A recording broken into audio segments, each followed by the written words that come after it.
As you can see clearly with the iconic diamond head behind, I'm back home. One of my three homes, what I consider. I consider my home that I live right now, Indonesia, Bali. Hawaii is my family home, and I guess New York is the crucible of my art life.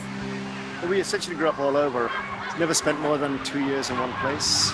As a result of my dad's work, studying Creole and Pidgin languages, we kept moving to places where they speak English fine. So I ended up speaking 5 dialects of English, each one more or less incomprehensible to the next. Whether it was Hawaiian Pidgin, West Indian, Creole, West African Patois, New Guinea Tok Tok. Family moved here when I was 12 years old. Actually caught my first wave right there in baby Queens. I went to high school here in Hawaii. Then CalArts. Essentially, CalArts was a functioning pipeline straight into New York. When I did finally move from New York, when I left, the place had become intolerable for me. I'm not naturally wired for New York winters. I just had a divorce. It seemed like a good time to go, to recalibrate myself in a more biologically agreeable setting.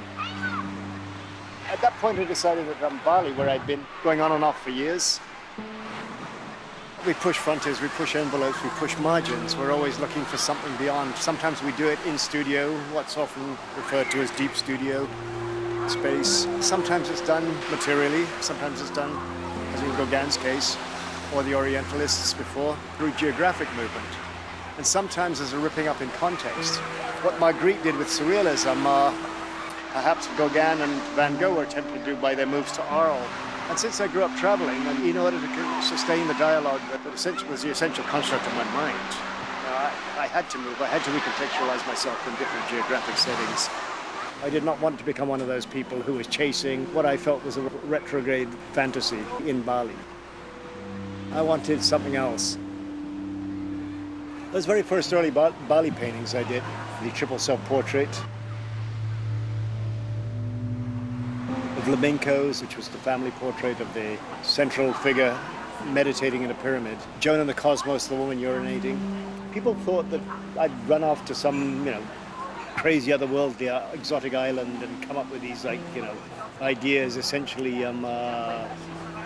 following the footsteps of Dr. Moreau. Had nothing to do with that. I dreamed the entire show up in New York. It came out of a much more anthropological bent. And it was very analytically done. I had extremely strict rules for that set of paintings. All figures had to be life-size. The style in which they were rendered had to be medical textbook illustration.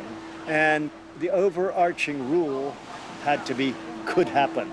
It wasn't surrealism. It wasn't fantasy. Of course, I had to push it as hard as I could. One critic described exactly what I was doing. He said, what he's doing with the human form is not any different than what he did with art objects when he slapped logos on them. He made those boxes, art world objects that were traded, bought, hung on walls, looked at, reproduced. And he did the same with human figures. But it wasn't until I'd been there exactly 11 years. I was in my studio looking at the paintings and suddenly realized, holy cow, they've completely changed. The influence of Bali had snuck in through the cracks in the windows, under the doors, on updrafts and through the ventilation systems. And it had permeated every aspect of the work. The whole palette had changed from my color scheme in New York, which were essentially not colors. It had now gone from that industrial sort of palette to a series of greeny browns, browny blues, and bluey grays.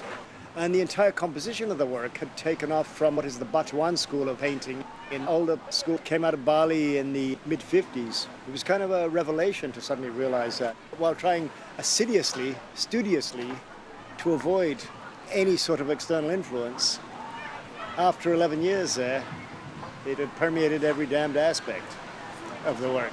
The character, the slouch, the accent, the lilt. So I had to accept it. There was always something bothering me.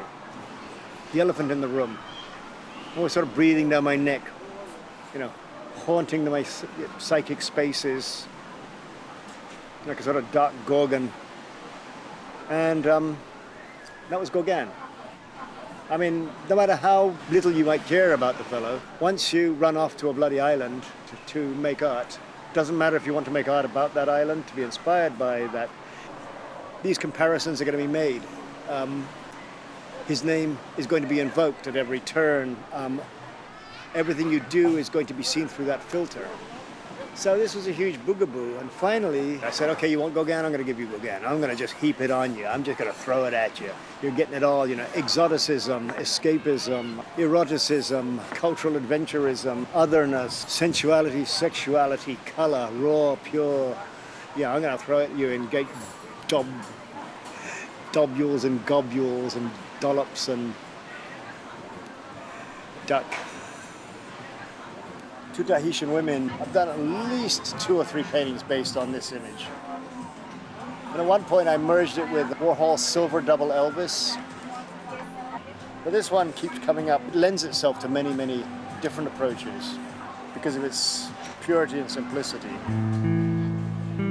When I decided to embrace that elephant in the room, Gauguin, I rebirthed an old character of mine. He'd been the central protagonist of a Super 8 epic that I'd made while a student at Cal Arts, The Love Story of Pythagoras Redhill. Very, very, very loosely based on Malcolm Lowry's Under the Volcano. Tomorrow I'm going to write my greatest poem. Tomorrow is now. But the protagonist of that film meshed perfectly with the character I needed for my Gauguinian paintings, because I had done him very loosely based on Malcolm Lowry in the beginning, and my cartoon fit perfectly with Gauguin. Both figures representing late 19th century, mid 20th century archetypes, a certain Eurocentricism, a certain lone existential angst-ridden figure, against the tropical backdrops and all those archetypes, of the existential antihero that we get from, the late 19th and to mid 20th century. So the Blue Man was just transposed from one place to another. It's exotic. There's bare chests, breasts, buttocks. There's florid colors, there's flowers, there's sex, there's happiness, there's fecundity. They're all silly.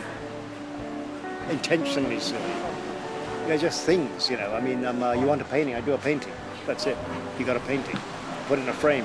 You want a frame, we'll give you a big frame. We'll make it loud, turn everything up to 11.